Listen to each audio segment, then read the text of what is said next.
Bienvenidos, mi nombre es Juliana y hoy les hablaré acerca del capítulo 35, donde se da fin a la novela del curioso impertinente. Antes de comenzar les quiero comentar que voy a leer este capítulo, pero les voy a ir dando mi percepción acerca de lo que vaya sucediendo.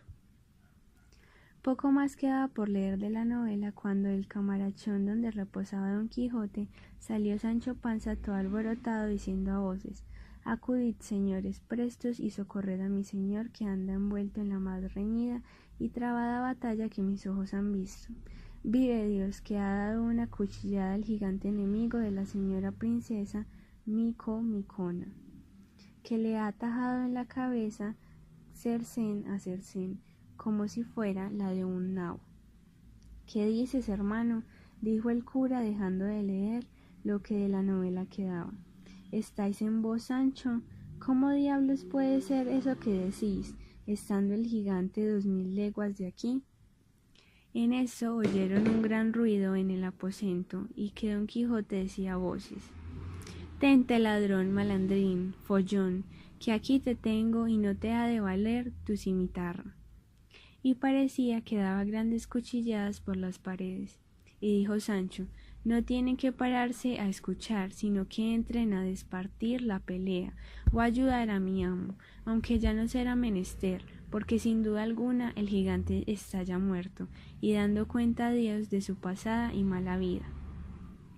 Que yo vi correr la sangre por el suelo y la cabeza cortada y caída a un lado, que es tamaña como una gran cuero de vino.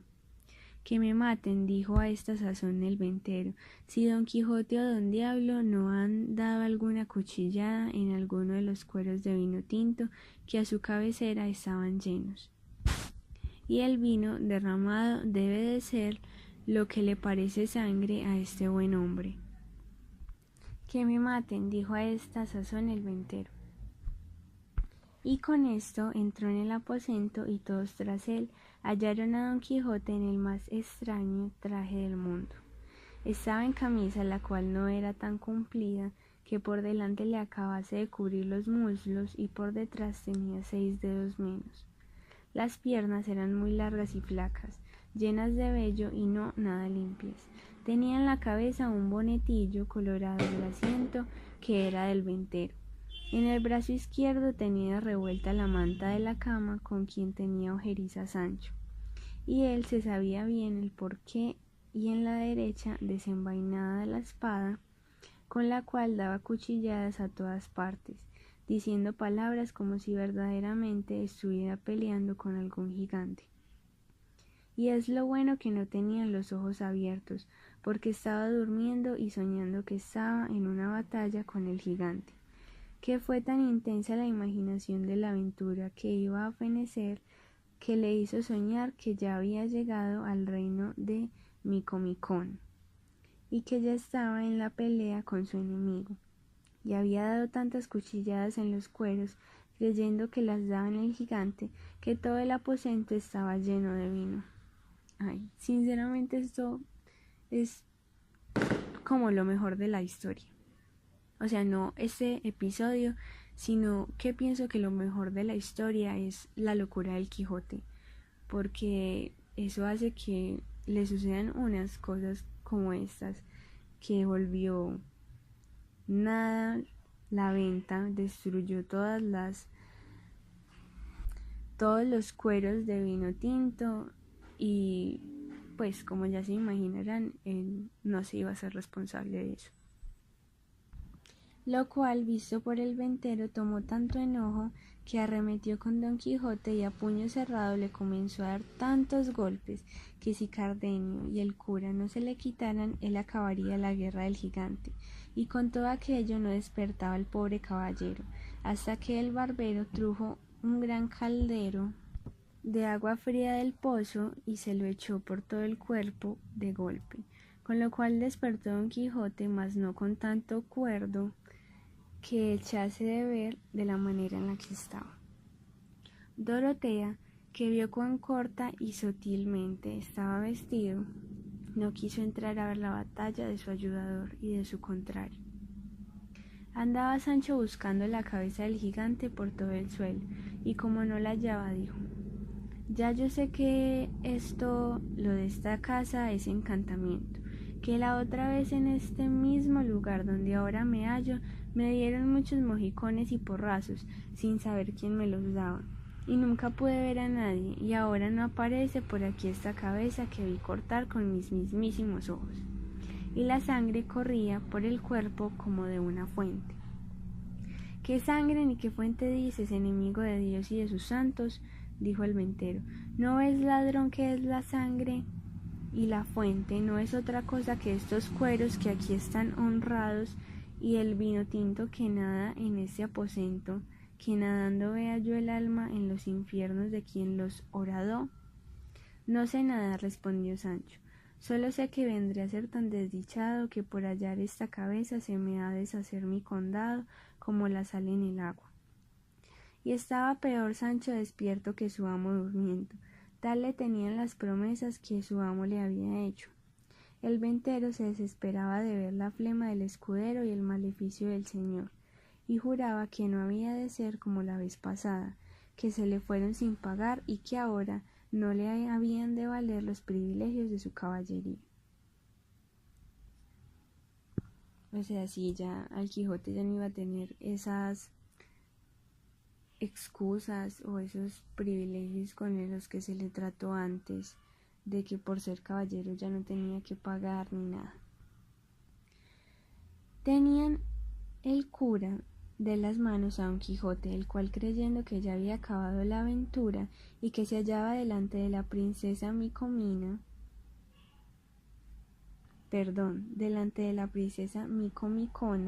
se hincó de rodillas delante del cura y diciendo: bien puede la vuestra grandeza y alta famosa señoría vivir de hoy más segura que le pueda hacer el mal esta malnacida criatura, y yo también de hoy más soy quieto de la palabra que os di, pues con la ayuda del alto Dios y con el favor de aquella, quien yo vivo y respiro, también la he cumplido. ¿No lo dije yo?, dijo oyendo esto Sancho, sino que estaba yo borracho. Mirad si tiene puesto ya en sal mi amo al gigante, ciertos son los toros, mi condado está de molde. ¿Quién no había de reír con los disparates de los dos? Amo y mozo, todos reían, sino el ventero, que se daba a Satanás. Pero en fin, tanto hicieron el barbero, Cardenio y el cura, que con poco trabajo dieron con Don Quijote en la cama, el cual se quedó dormido con muestras de grandísimo cansancio. Dejáronle dormir en paz y salieron al portal de la venta a consolar a Sancho Panza de no haber hallado la cabeza del gigante, aunque más tuvieron que hacer en aplacar al ventero, que estaba desesperado por la repentina muerte de sus cueros, y la ventera decía en un grito: en mal punto y en hora menguada entro en mi casa este caballero andante, que nunca mis ojos le hubiesen visto, tan caro me cuesta. La vez pasada se fue con el costo de una noche de cena, cama, paja y cebada, para él y para su escudero, y un rocín y un jumento, diciendo que era un caballero aventurero, que la mal ventura de él Dios. A él y a cuantos aventureros hay en el mundo, y que por esto no estoy obligada a pagar nada, que así estaba escrito en los aranceles de la caballería andantesca. Y ahora, por su respeto, vino este otro señor y me llevó mi cola, y halme vuelto servir para lo que quiere mi marido. Y por fin, y remate de todo, romperme mis cueros y derramarme mi vino, que derramada le vea yo su sangre, pues no se piense que por los huesos de mi padre y por el siglo de mi madre, si no me lo han de pagar un cuarto sobre otro, o no me llamarán yo como me llamo, ni sería hija de quien soy. Estas y otras razones tales decía la ventera con grande enojo, y ayudábala su buena criada Maritornes. La hija callaba. Y desde cuando sonreía. El cura lo sosegó de todo, prometiendo de satisfacerle su pérdida lo mejor que pudiese. así de los cueros como del vino, y principalmente del menoscabo de la cola, de quien tanta cuenta hacían. Dorotea consoló a Sancho Panza diciéndole que cada y cuando que pareciese haber sido verdad que su amo hubiese descabezado al gigante, le prometía, en viéndose pacífica en su reino, de darle el mejor condado que él viese. Consolóse con esto Sancho y aseguró a la princesa que tuviese por cierto que él había visto la cabeza del gigante, que por más señas tenía una barba que le llegaba a la cintura y que si no parecía era por todo cuanto en aquella casa pasaba era por vía de encantamiento, como él lo había probado otra vez que había pasado en ella. Dorotea dijo que así lo creía y que no tuviese pena, que todo se haría bien y sucedería a pedir de boca. Sosegados todos, el cura quiso acabar de leer la novela porque vio que faltaba poco. Cardenio, Dorotea y todos los demás le rogaron que la acabase. Él, que a todos quiso dar gusto y por el que tenía de leerla, prosiguió el cuento que así decía. Sucedió pues que por la satisfacción que Anselmo tenía de la bondad de Camila, vivía una vida contenta y descuidada, y Camila de la industria hacía mal rostro a Lotario, porque Anselmo entendiese al revés de la voluntad que le tenía, y para más confirmación de su hecho pidió licencia a Lotario para no venir a su casa, pues claramente se mostraba la pesadumbre que con su vista Camila recibía. Mas el engañado Anselmo le dijo que en ninguna manera tal hiciese, y de esta manera, por mil maneras, era Anselmo el fabricador de su deshonra, creyendo que lo era de su gusto. En esto, el que tenía Leonela de verse cualificada y notada con sus amores, llegó a tanto que, sin mirar otra cosa, se iba tras él a suelta rienda, fiada en que su señora la encubría, y aún la advertía de modo que con poco recelo pudiese ponerle en ejecución.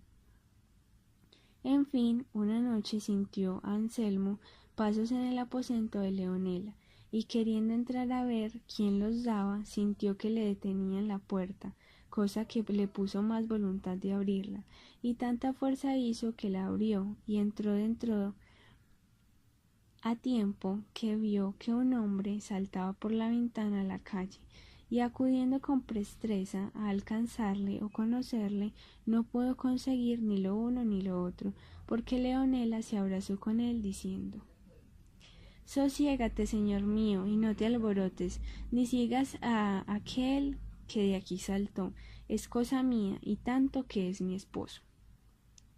No lo quiso creer Anselmo antes, ciego de enojo, sacó la daga y quiso herir a Leonela, diciéndole que le dijese la verdad, sino que le mataría. Ella con miedo, sin saber lo que decía, le dijo: No me mates, señor, que yo te diré cosas de importancia, más de las que puedes imaginar. Dilas luego, dijo Anselmo, si no, muerta eres. Por ahora será imposible, dijo Leonela, según estoy de turbada. Déjame hasta mañana, que entonces sabrás de mí lo que te he de admirar, y estás segura que el que saltó por esta ventana es un mancebo de esta ciudad, que me ha dado la mano de ser mi esposo. Sosegóse con esto Anselmo y quiso aguardar el término con que se le pedía, porque no pensaba oír otra cosa que estuviera en contra de Camila. Por estar de su bondad tan satisfecho y seguro, y así se salió del aposento y dejó encerrada en él a Leonela, diciéndole que de allí no saldría hasta que le dijese lo que tenía que decirle. Fue luego a ver a Camila y a decirle como lo que le dijo, todo aquello que con su doncella le había pasado y la palabra que le había dado de decirle grandes cosas y de importancia. Si se turbó Camila o no, no hay para qué decirlo, porque fue tanto el temor que le cobró, creyendo verdaderamente, y era de creer que Leonela había de decir a Anselmo todo lo que sabía de su poca fe, que no tuvo ánimo para esperar si su sospecha salía falsa o no. Y aquella misma noche, cuando le pareció que Anselmo dormía, juntó las mejores joyas que tenía y algunos dineros, y sin ser de nadie sentida, salió de casa y se fue a la del oratorio. a quien le contó lo que pasaba y le pidió que le pusiesen cobro o que ausentasen los dos donde de Anselmo pudiesen estar seguros. La confusión en que Camila puso a Lotario fue tal que no le sabía responder palabra ni menos sabía resolverse en lo que haría. En fin, acordó de llevar a Camila a un monasterio en quien priora una de su hermana. Consistió Camila en ello y con presteza que el caso pedía la llevó Lotario y la dejó en el monasterio. Y él asimismo se ausentó luego de la ciudad sin dar parte a nadie de su ausencia. Cuando amaneció, sin echar de ver a Anselmo, que Camila faltaba de su lado, con el deseo que tenía de saber lo que Leonela quería decirle, se levantó y fue a donde la había dejado encerrada. Abrió y entró en el aposento, pero no halló en él a Leonela. Solo halló puestas unas sábanas añudadas a la ventana, indicio y señal que por allí se había descolgado e ido. Volvió luego muy triste a decírselo a Camila y, no hallándolo en la cama ni en toda la casa, quedó asombrada. Acertó acaso, andando a buscar a Camila, que vio sus cofres abiertos y de ellos faltaban las más de sus joyas, y con esto acabó de caer en la cuenta de su desgracia y en lo que no era Leonela la causa de su desventura. Y así como estaba, sin acabarse de vestir, triste y pensativo, fue a dar cuenta de su desdicha a su amigo Lotario. Mas cuando no le halló y sus criados le dijeron que aquella noche había faltado de casa y había llevado consigo todos los dineros que tenía, pensó perder el juicio, y para acabar de concluir con todo, volviéndose a su casa, no halló en ella ninguno de cuantos criados ni criadas tenía, sin la casa desierta y sola. No sabía qué pensar, qué decir ni qué hacer, y poco a poco se le iba volviendo el juicio. Contemplábase y mirábase en un instante sin mujer, sin amigo y sin criados, desamparado a su parecer del cielo que le cubría, y sobre todo sin honra, porque en la falta de Camila vio su perdición. Resolvióse en fin, a cabo de una gran pieza, de irse a la aldea de su amigo, donde había estado cuando dio lugar a que se maquinase toda aquella desventura. Cerró las puertas de su casa, subió a su caballo y con desmayado aliento se puso en camino. Y apenas hubo andado la mitad, cuando acosado de sus pensamientos le fue forzoso apearse, arrendar su caballo de un árbol, a cuyo tronco se dejó caer, dando tiernos y dolorosos suspiros, y allí se estuvo hasta casi que anochecía. Y aquella hora vio que venía un hombre a caballo en la ciudad, y después de haberle saludado le preguntó qué nuevas había en Florencia. El ciudadano respondió: las más extrañas que muchos días se han oído en ella, porque se dice públicamente que Lotario, aquel grande amigo de Anselmo el Rico, que vivía a San Juan, se llevó esta noche a Camila, mujer de Anselmo, el cual tampoco aparece. Todo esto ha dicho una criada de Camila, que anoche la halló el gobernador descolgándose con una sábana por las ventanas de la casa de Anselmo. En efecto, no sé puntualmente cómo pasó el negocio, solo sé que toda la ciudad está admirada por este suceso, porque no se podía esperar tal hecho de la mucha y familiar amistad de los dos, que dicen que era tanta que los llamaban los dos amigos. ¿Sabes, por ventura, dijo Anselmo, el camino que llevan Lotario y Camila? Ni por pienso, dijo el ciudadano, puesto que el gobernador ha usado de mucha diligencia en buscarlos. Adiós vais, señor, dijo Anselmo, con el que quedéis, respondió el ciudadano y fuese. Con tal desdichadas nuevas casi llegó a términos Anselmo, no solo de perder el juicio, sino de acabar la vida. Levantóse como pudo y llegó a casa de su amigo, que aunque no sabía de su desgracia, mas como le vio llegar amarillo, consumido y seco, entendió que de algún grave mal venía fatigado. Pidió luego a Anselmo que le acostasen, que le diesen aderezo de escribir. Hízose así, y dejáronle acostado y solo, porque él así lo quiso. Y aunque le cerrasen la puerta, viéndose pues solo, comenzó a cargar tanto la imaginación de su desventura, que claramente conoció que se le iba acabando la vida, y así ordenó de dejar de noticia de la causa de su extraña muerte, y comenzando a escribir antes que se acabase de poner todo lo que quería, le faltó el aliento y dejó la vida en las manos del dolor que le causó la curiosidad impertinente. Viendo el señor de la casa que era ya tarde y que Anselmo no llamaba, acordó de entrar a saber si pasaba adelante su indisposición, y hallóle tendido boca abajo, la mitad del cuerpo en la cama y la otra mitad sobre el bufet, sobre el cual estaba, con el papel escrito y abierto, y él tenía aún la pluma en la mano. Llegóse el huésped a él, habiéndole llamado primero, y trabándole por la mano. Viendo que no le respondía y hallándole frío, vio que estaba muerto. Admiróse y congojóse en gran manera, y llamó a la gente de la casa para que viesen la desgracia de Anselmo. Leyó el papel, que conoció de su misma mano estaba escrita, el cual contenía estas razones: un necio e impertinente deseo me quitó la vida. Si las nuevas de mi muerte llegaren a los oídos de Camila, que sepa yo que la perdono, porque no estaba ella obligada a hacer milagros, ni yo tenía necesidad de querer que ella los hiciese. Y pues yo fui el fabricador de mi deshonra, no hay para qué. Hasta aquí escribió Anselmo, por donde se echó a ver en aquel punto. Sin poder acabar la razón, se le acabó la vida. Otro día dio aviso a su amigo, a los parientes de Anselmo, de su muerte, a los cuales ya sabían su desgracia, y en el monasterio donde Camila estaba, casi en el término de acompañar a su esposo en aquel forzoso viaje, no por las nuevas del muerto esposo, mas por las que supo del ausente amigo. Dícese que aunque se vio viuda,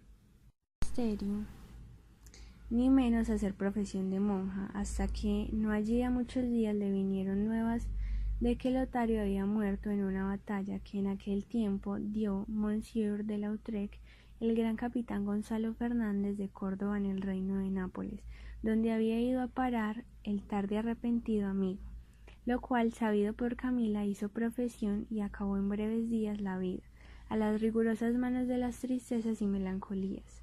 Este fue el fin que tuvieron todos, nacidos de un desatinado principio.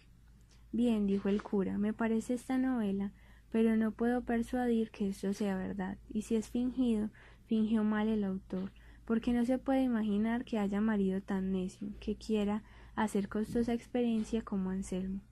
Si este caso se pudiera, entre un galán y una dama, pudiéranse llevar, pero entre marido y mujer, algo tiene de imposible, y en lo que toca al modo de contarlo, no me descontenta. Bueno, hasta aquí esta historia de este capítulo. Nos vemos pronto en un nuevo audio.